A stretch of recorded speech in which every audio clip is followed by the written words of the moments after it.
We all know Kingdom Hearts is a pretty amazing series. It has great characters and story, fun combat, and gorgeous cutscenes. It's also a game for people of all ages to enjoy. No matter whether you're old or young, inexperienced at gaming or a veteran, there's something in it for everyone to enjoy. That's one of the things I absolutely adore about the series. One can theory craft with both children and adults alike, and they both offer a unique perspective of certain events through their own life experiences. So, with that in mind, I'm joined today by my young friend Galnox to speculate on Missing Link, Kingdom Hearts 4, and all things Kingdom Hearts related. So, Galnox, before we get into some of the more difficult questions, let's start with a pretty easy one. You have played and beat all the games to date. So, what do you think is the Kingdom Hearts moment that made you the happiest out of everything? Definitely beating Yozora. How was beating Yozora? How did that play out for you? Well, I mean, it's pretty hard because all of his attacks are like super fast and stuff. Is when and you just get like that feeling that you've beaten the strongest boss. You definitely get a feeling of accomplishment. Yes, I think that was probably my happiest moment when I beat Yozora after spending like a week fighting him in on hard mode. It was pretty insane. So, what's your favorite Square Enix mascot? Is it a Moogle, a Chirithy, a Chocobo, or Dream Eaters? I like chocobos because they're original and they've been in every Final Fantasy game. Yeah, I'm pretty sure they've been in just about everyone. I would say Chocobo as well. When I did this poll, about 50% of people said Chocobos. Everybody loves a good Chocobo, and watching the 16 trailer for Final Fantasy actually made me a little sad when we saw that Chocobo kind of bite the dust. Okay, so now let's move into some of the more difficult predictions. So, what do you think is the defining feature of a numbered Kingdom Hearts game? Like, what makes Kingdom Hearts 1, 2, 3, and 4 so different than games like Dream Drop or Birth by Sleep?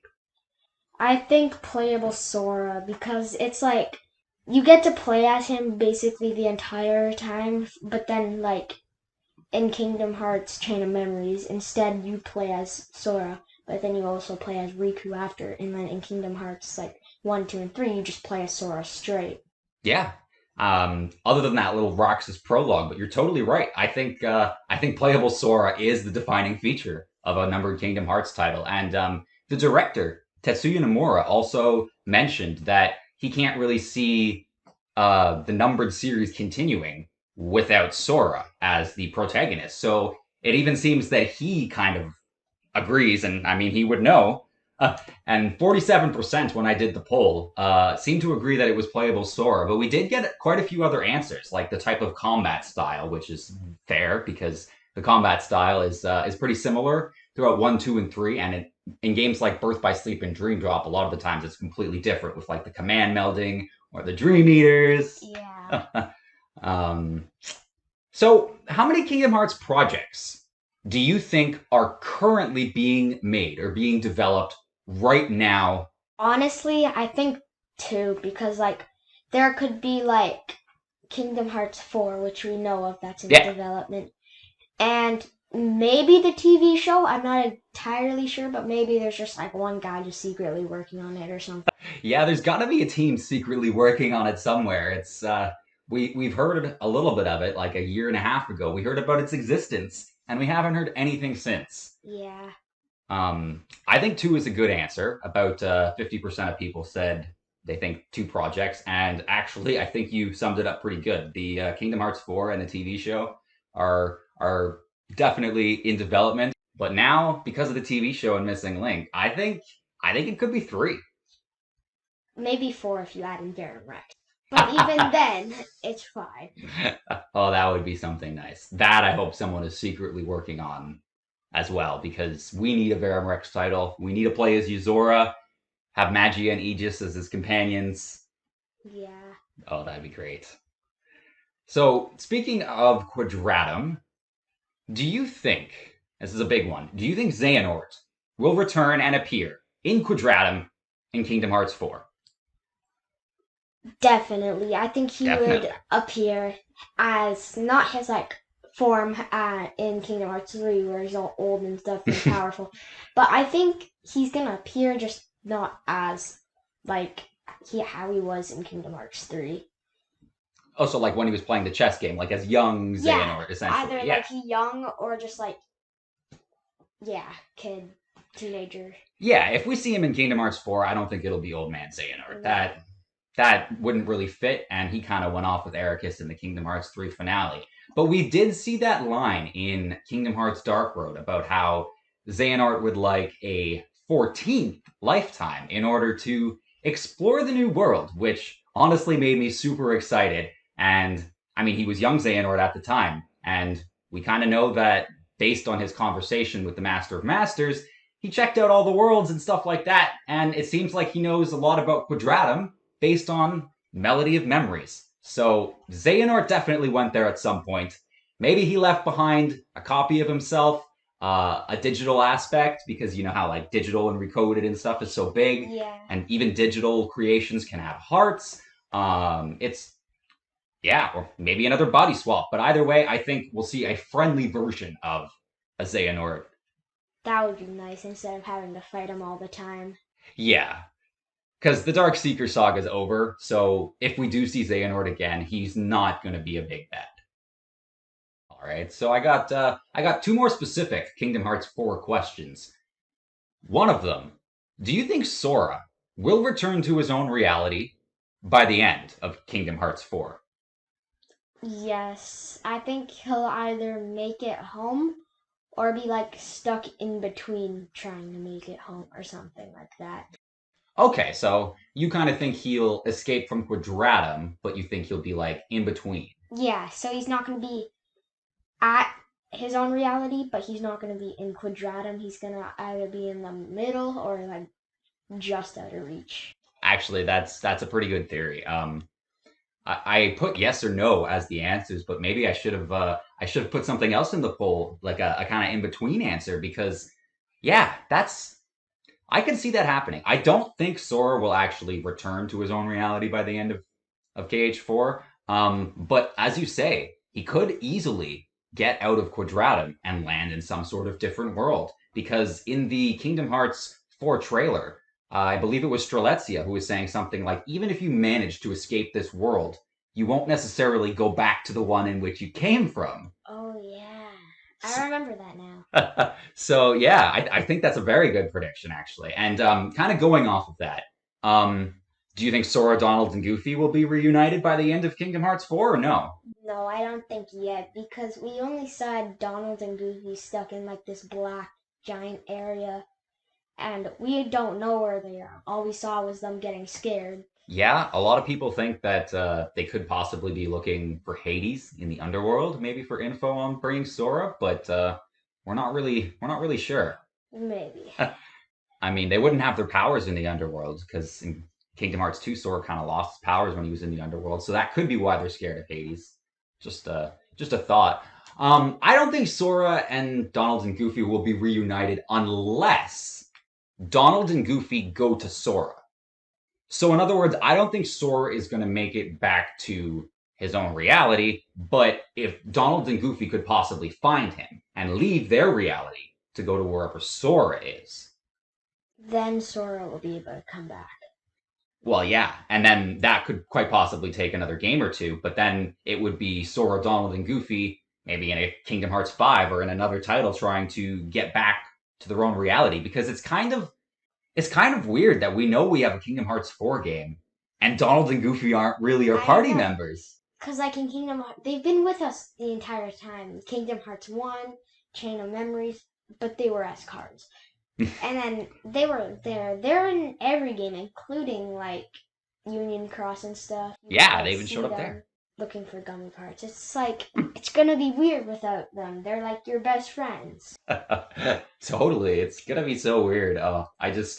That's what makes me wonder, like, are we gonna get a Yozora companion? Are we gonna get a Strelitzia companion? Maybe even a Xehanort companion? Like, I don't know. If it was a Strelitzia companion, I would probably be like Aerith, who just heals you or something. So for the next question, I'm curious. Who is your favorite Foreteller, because they were all introduced in back cover, and we had Lushu in the Master Masters, gave a bunch of them the Book of Prophecies and all that. But out of the five, Asad, Ava, Gula, Envy, Era, who's your favorite Foreteller? I really like Ava and Gula because Ava, she's just like mysterious. Nobody knows what she's doing. And for Gula, I just like the look of him. He just looks really cool with his like cheetah mask or Oh something. yeah, totally. Actually, we had a lot of ties in this poll. Era, Envy, and Gula were both at 14%. Uh, seems like Pura said is only at 7%, but we Ava, like you said, 50% of people have Ava as their favorite foreteller, and I kind of see why. Like she's just mysterious enough, but she's like cute and innocent enough at the same time, and she does the whole thing with the dandelions to complete the plan that the Masters wanted her to do. And I'm just curious as to why she didn't show up in the Kingdom Hearts 3 epilogue. What are your thoughts about that? Because all the other foretellers were there, and Luciu was just like, well, I guess Ava didn't make it after all. Well, I mean, pretty sure it did say like that.